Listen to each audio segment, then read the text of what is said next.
आरक्षण में वर्गीकरण को लेकर के उस पर बात करेंगे और इसके अलावा अन्य मुद्दे होंगे उस पर भी बात करेंगे और फिर आपके जो सवाल होंगे उन सवालों का हम लोग जवाब देंगे।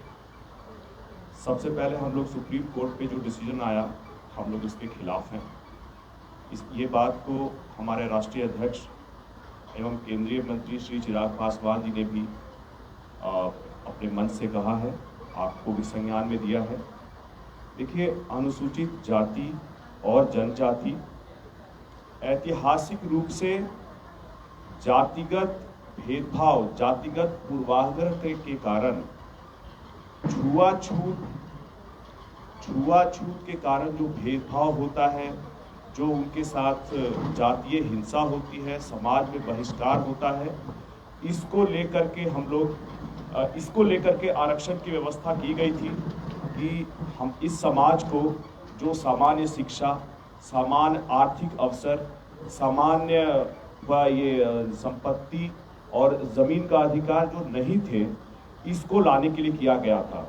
मैं बड़े ही एक कड़े शब्दों में कहूँगा कि आरक्षण जो है वो गरीबी उन्मूलन योजना नहीं थी, वो सामान्य अवसर के लिए थी, वो जातिवाद को खत्म करने के लिए थी, छुआछूत को खत्म करने के लिए थी। आप अब ये बताइए, इतने दिन हो गए आरक्षण को, क्या इस देश में छुआछूत खत्म हुआ? अभी तक खत्म हुआ? आज भी देश में कहीं ना कहीं छुआछूत के हमेशा आपको कोई ना कोई उदाहरण मिल ही जाते हैं। इसके बाद ये बताइए कि जो सब लोग कह रहे हैं कि जिस तरह से ओबीसी कैटेगरी में एक क्रीमी लेयर है, उसी तरह से ये एससी एसटी में भी वर्गीकरण किया जाए, क्रीमी लेयर के लिए किया जाए। तो आप ये बताइए कि सरकारी नौकरियों में हमारी संख्या कितनी है? जितने भी उच्च शिक्षण संस्थान हैं उसमें कितने लोग हैं एससी एसटी के? अगर आपको मैं एक उदाहरण दिखाता हूँ, दिलीप मंडल जी के द्वारा दिया गया था, यह दिखाइए, ये रहा एससी एसटी का, ओबीसी का। इसमें देख लीजिए कि कितनी हमारी भागीदारी है, कितनी हमारी सहभागिता इसमें। क्या इसमें आप ये देख के बता दीजिए कि एससी एसटी के लोग कितने हैं और कितना बड़ा इसमें है कि इसमें आप क्रीमी लेयर खोज रहे हैं। इसमें मुश्किल से इतने बड़े आईआईएम जो पूरे देश में हैं, सिर्फ 3 प्रोफेसर है एससी एसटी के, और आप इनको क्रीमी लेयर कह करके बाहर कर देंगे। तो इसका मतलब ये हुआ, तो ये आरक्षण चोरी का एक और चोर दरवाजे से, पीछे के दरवाजे से रास्ता निकाला गया कि क्रीमी लेयर कह करके आपको हम निकाल देंगे और ये इसके बाद जितने भी उम्मीदवार होंगे एससी एसटी के, उनको नॉट फिट फॉर सिलेक्शन कह करके इन पदों को किसी और तरीके से भरा जाएगा, जो कि सरासर गलत है।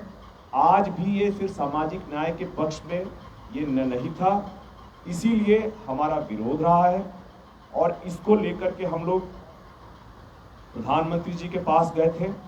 प्रधानमंत्री जी को हमारे राष्ट्रीय अध्यक्ष जी ने बड़े ही अपने तन्मयता से उनको अच्छी तरह से इस इशू के बारे में बताया, और बताने के बाद उन्होंने उनको अच्छे से सुना, और सुनने के बाद उन्होंने ये कहा कि चिराग जी, इसमें जो भी यथासंभव होगा आरक्षण को पुरानी स्थिति में रखने के लिए वो हम लोग करेंगे।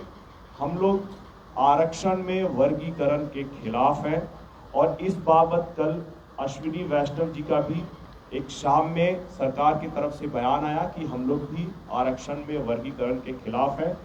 मैं आप सभी को याद दिला दूं कि जब नरेंद्र मोदी जी हाजीपुर में चुनाव के वक्त, लोकसभा चुनाव के वक्त हाजीपुर में आए थे, उसी वक्त चिराग पासवान जी ने कहा था कि जब तक वो जिंदा हैं आरक्षण के साथ कोई भी छेड़छाड़ नहीं होगा, और वो इसी चीज़ को कायम रखते हुए, इसी चीज़ को आगे बढ़ाते हुए लगातार अनुसूचित जाति जनजाति समुदायों के लिए लड़ते हुए उन्होंने इस चीज़ को, अपने वादे को निभाने का पूरा प्रयास किया है। इसके लिए हमारे राष्ट्रीय अध्यक्ष जी का बहुत बहुत धन्यवाद है। माननीय प्रधानमंत्री श्री नरेंद्र मोदी जी का भी बहुत बहुत धन्यवाद है। जी अभी भी कह रहे हैं कि छुआछूत अभी भी है देश में जी जबकि 10 साल से सरकार में भी आप रहे, मोदी जी की सरकार है और छुआछूत अभी भी है, जबकि सबका साथ सबका विकास होने का दावा कर रहे जी। हैं। वहीं जो इस वर्गीकरण की आप बात कर रहे हैं, नीतीश कुमार मुख्यमंत्री जो है वो पहले ही दलित और महादलित बिहार में कर चुके हैं और आप दोनों के समर्थन में है, तो आप फिर इस पर आप कैसे कह रहे हैं कि हम इसके खिलाफ हैं?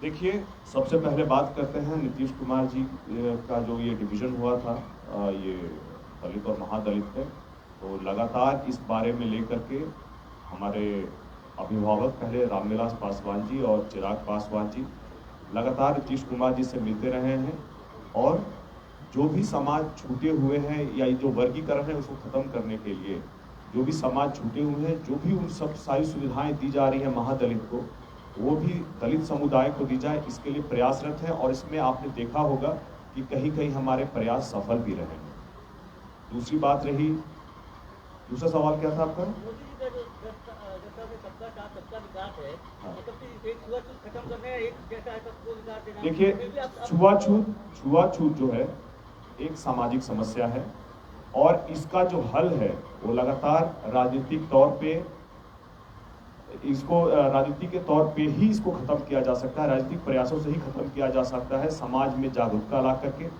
ऐसे में जब भी आरक्षण पे किसी तरह का कोई प्रहार किया गया है, आपको याद होगा 2017 में 18 में भी ऐसे प्रयास हुए थे और भारत सरकार ने उसको यथास्थिति में पुनर्स्थापित करने का अपना वादा पूरा किया था। इस बार भी प्रधानमंत्री जी ने आश्वासन दिया है कि ऐसा जो भी प्रयास किया गया है वर्गीकरण का, वो इस बार भी इसके पक्ष में नहीं है और उसको पुरानी स्थिति में ही स्थापित किया जाएगा। कुछ दिन पहले बजट आया था और बजट में आप जिस तरीके से आपने IAM का एक दिखाया कितने शेड्यूल कास्ट के लोग हैं, राहुल गांधी ने भी एक ऐसे ही दिखाया था संसद में कि कितने उसमें SC/ST के लोग हैं जो बजट बनाने में है। उस समय आपका समर्थन तो उनके साथ नहीं था, आज आप दिखा रहे हैं अपना कि हमारे SC/ST के लोग कहाँ हैं, वर्गीकरण से आप लोग को छीना जाएगा, आपको हटाया जाएगा जो लोग आरक्षण में। उस समय आप लोग तो उनके सपोर्ट जब सुप्रीम कोर्ट का ये डिसीजन आया वर्गीकरण का, कांग्रेस पार्टी, राहुल गांधी जी और मैं आगे बढ़ के बोलूँगा अखिलेश यादव जी, आपने किसी का भी बयान सुना इस बारे में? जब आरक्षण पे प्रहार किया गया है उस वक्त किसी का भी आपने बयान सुना कि किसी ने भी कोई स्टेटमेंट दिया, अपनी स्थिति क्लियर की? देखिए, कांग्रेस पार्टी, राहुल गांधी और अखिलेश यादव जी सिर्फ और सिर्फ दलितों को एक वोट बैंक के रूप में इस्तेमाल करते हैं। वो उसको टूल की तरह इस्तेमाल करते हैं, काम निकल जाने के बाद उनको फिर अपने हाल पे छोड़ देते हैं।